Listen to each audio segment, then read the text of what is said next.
ನೋಡಿ ರಂಜಿತ್, ನೀವೇನೇ ಹೇಳಿದ್ರು ನಾನಂತೂ ನಂಬಲ್ಲ. ಒಂದು ವೇಳೆ ನನ್ನ ನಂಬಿಕೆನೇ ಸುಳ್ಳಾಗಿದ್ರು ನನಗೇನು ಬೇಜಾರಿಲ್ಲ. ನಿಮ್ಮ ನನ್ನ ಮಧ್ಯೆ ಇನ್ಯಾವ ಮಾತು ಉಳ್ದಿಲ್ಲ. ನಾನು ಬರ್ತೀನಿ.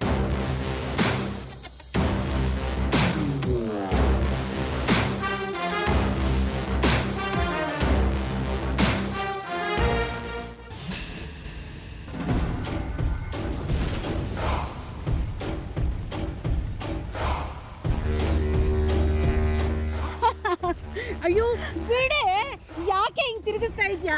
ನಿನ್ನ ವಯಸ್ಸೇನು ನನ್ನ ವಯಸ್ಸೇನೆ? ಇಡೀ ಜಗತ್ತನ್ನೇ ತಿರುಗಿಸ್ತೀರಾ. ನೀವೀಗ ವಯಸ್ಸಾಗಿದೆ ಅಂದ್ರೆ ನಾನಂತೂ ನಂಬಲ್ಲ ಬಿಡಿ. ಏನ್ ವಿಷಯ? ಮನೆಯೆಲ್ಲ ಚಿಂದಿ ಚಿತ್ರಾನ್ನ ಆಗೋಗಿದ್ಯಾ? ಖಂಡಿತ. ಯಾಕೆ ಕೇಳ್ತೀರಾ? ಇಲ್ಲಿವರೆಗೂ ಒಬ್ರನ್ನ ಕಂಡ್ರೆ ಒಬ್ರಿಗೆ ಆಗ್ತಿರ್ಲಿಲ್ಲ. ಈಗ ಎಷ್ಟು ದ್ವೇಷ ಕಾರ್ತಿದಾರೆ ಗೊತ್ತಾ? ಹೌದಾ? ಹೇಳೆ, ಅದೇನು ಅಂತ ಬೇಗ ಹೇಳೆ. ಇದನ್ನ ಕೇಳಬೇಕು ಅಂತ ಇಷ್ಟು ದಿವಸದಿಂದ ನಾನು ಕಾಯ್ತಾ ಇದ್ದೀನಿ. ಹೇಳೆ. ಕಂಗ್ರ್ಯಾಚುಲೇಷನ್ಸ್ ಅಮ್ಮ, ಮೆಚ್ಕೋಬೇಕು ನಿಮ್ಮ ಬುದ್ಧಿವಂತಿಕೆನ.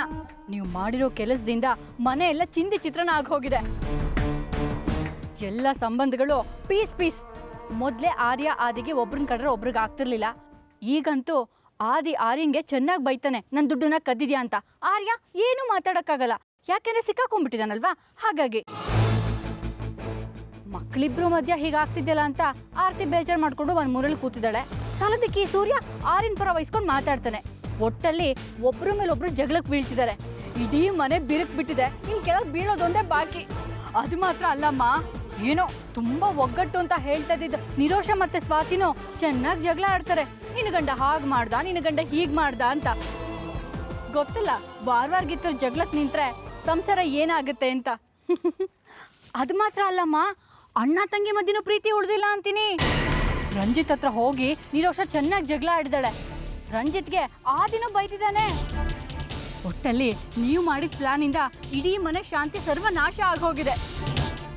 ಸತ್ಯ, ಇದಕ್ಕೋಸ್ಕರನೇ ನಾನು ಕಾಯ್ತಾ ಇದ್ದೆ. ಇಷ್ಟೆಲ್ಲ ಆಯ್ತಾ? ಇಲ್ಲಿಗೆಲ್ಲ ಮುಗೀತುಮ್ಮ. ಇನ್ಮೇಲೆ ನಮ್ಮ ದಾರಿ ಫುಲ್ ಫ್ರೀ. ಮುಗುದಿಲ್ಲ ಕಣೆ, ಕತೆ ಈಗ ಶುರು. ಇನ್ನು ಮುಂದೆ ಆಗೋದನ್ನ ನಮ್ಮ ಹಿಡಿತದಲ್ಲಿ ಇಟ್ಕೋಬೇಕು ನಾವು. ಒಂದು ಸುಳ್ಳಿನ ಮೇಲೆ ನಡೆದಿರೋದಿದೆಲ್ಲ, ಆ ಸುಳ್ಳನ್ನ ನಾವು ಕಾಪಾಡ್ಕೋಬೇಕು. ಅದು ಸುಳ್ಳು ಅಂತ ಗೊತ್ತಾಗಿದ ತಕ್ಷಣ ಮೊದಲಿಗಿಂತ ಹೆಚ್ಚು ಒಗ್ಗಟ್ಟಾಗೋಗ್ಬಿಡುತ್ತೆ ಆ ಮನೆ. ಅದಾಗದೇ ಇರೋ ಥರ ನೋಡ್ಕೊಳ್ಳೋದಕ್ಕೆ ಹತ್ತಿನ ಥರ ನಾವು ಕಾಯ್ತಾ ಇರಬೇಕು. ರಿಲ್ಯಾಕ್ಸ್ ಆಗಬಾರ್ದು. ಅಯ್ಯೋ ಹೌದಾ? ನಾನು ಎಲ್ಲ ಕೆಲಸ ಮುಗೀತು, ಇನ್ನು ಆರಾಮಾಗಿರ್ಬೋದು ಅಂದ್ಕೊಂಡಿದ್ದೆ. ಆ ಬ್ಯಾಗಲ್ಲಿ 5 ಲಕ್ಷ ಮಾತ್ರ ಇತ್ತು. ಆದರೆ ನಾವು ಕಳ್ತನ ಮಾಡಿಸಿದ 10 ಲಕ್ಷ ಅಲ್ವಾ? ಹೌದು, 10 ಲಕ್ಷ ಕಳ್ತನ ಮಾಡಿದ ಬ್ಯಾಗು ನೀನು ಹೇಗೆ ತಂದ್ಕೊಟ್ಯೋ ನಾನು ಹಾಗೆ ಒಳಗಡೆ ಇಟ್ಟಿದ್ದೀನಿ. ನಾನು ಹಾಗೆ ತಗೊಂಡೋಗ್ತಾನೆ ಆರ್ಯನ್ ರೂಮಲ್ಲಿ ಇಟ್ಟೆ. ಹಾಗಾದ್ರೆ ಆರ್ಯ ಏನಾದರೂ ಎತ್ತಿರ್ಬೋದಾ?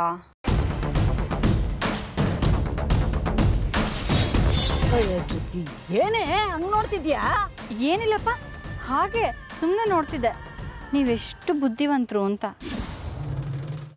ಅದನ್ನೇ ಮನಸ್ಸಿನಲ್ಲಿ ಇಟ್ಕೊಂಡು ಯೋಚನೆ ಮಾಡ್ತಾ ಇದ್ದೀಯಾ? ಮೊದಲು ಅದರಿಂದ ಹೊರಗಡೆ ಬಾ. ನಾನೇನು ಯೋಚನೆ ಮಾಡ್ತಿಲ್ಲ ಅಜ್ಜಿ. ನಿನ್ನ ಚಿಕ್ಕ ಮಗುವಿಂದ ನೋಡ್ತಾ ಇದ್ದೀನಿ. ಯಾವುದಾದ್ರೂ ಯೋಚನೆಯಿಂದ ಹೊರಗಡೆ ಬಂದೆ ಅಂತ ನೀನು ಮಾತು ಹೇಳಿದ್ರು ನಿನ್ನ ಮನಸ್ಸೆಲ್ಲ ಅದರಲ್ಲೇ ಇರುತ್ತೆ. ಅದಿತಿ, ಯಾವುದ್ರ ಬಗ್ಗೆ ಯೋಚನೆ ಮಾಡ್ತಿದ್ಯಾ? ಶ್ರೀಚಕ್ರ ನಮ್ಮ ಕೈವಶವಾದ್ರೆ ಇಡೀ ಜಗತ್ತೇ ನಮ್ಮ ಪಾಳೆ ಪಟ್ಟೆ.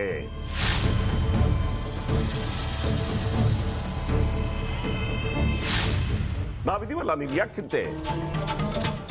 ನಮ್ಮ ಆಸೆಗಳೆಲ್ಲ ಪೂರೈಸುತ್ತೆ. ಅದಕ್ಕೆ ನಾನು ಹೇಳಿದ್ದು ನಮ್ಮ ಜೊತೆ ಕೈ ಜೋಡಿಸು ಅಂತ.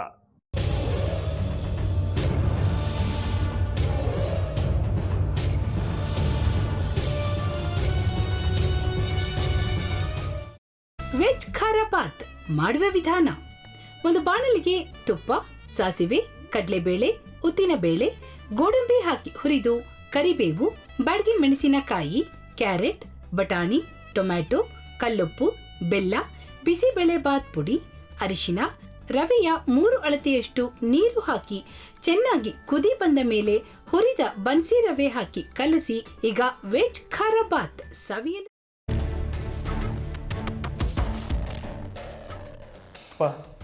ಇಷ್ಟೋ ತನಕ ಡೆಲಿವರಿ ಆಗಿಲ್ಲ ಅಂದರೆ ಅಕ್ಕಂಗೆ ಏನಾದರೂ ಪ್ರಾಬ್ಲಮ್ ಇರ್ಬೋದಾ? ಆ ಥರ ಏನಾದರೂ ಇದ್ದರೆ ಡಾಕ್ಟ್ರು ಬಂದು ಹೇಳ್ತಿರ್ಲಿಲ್ವ ರವಿ?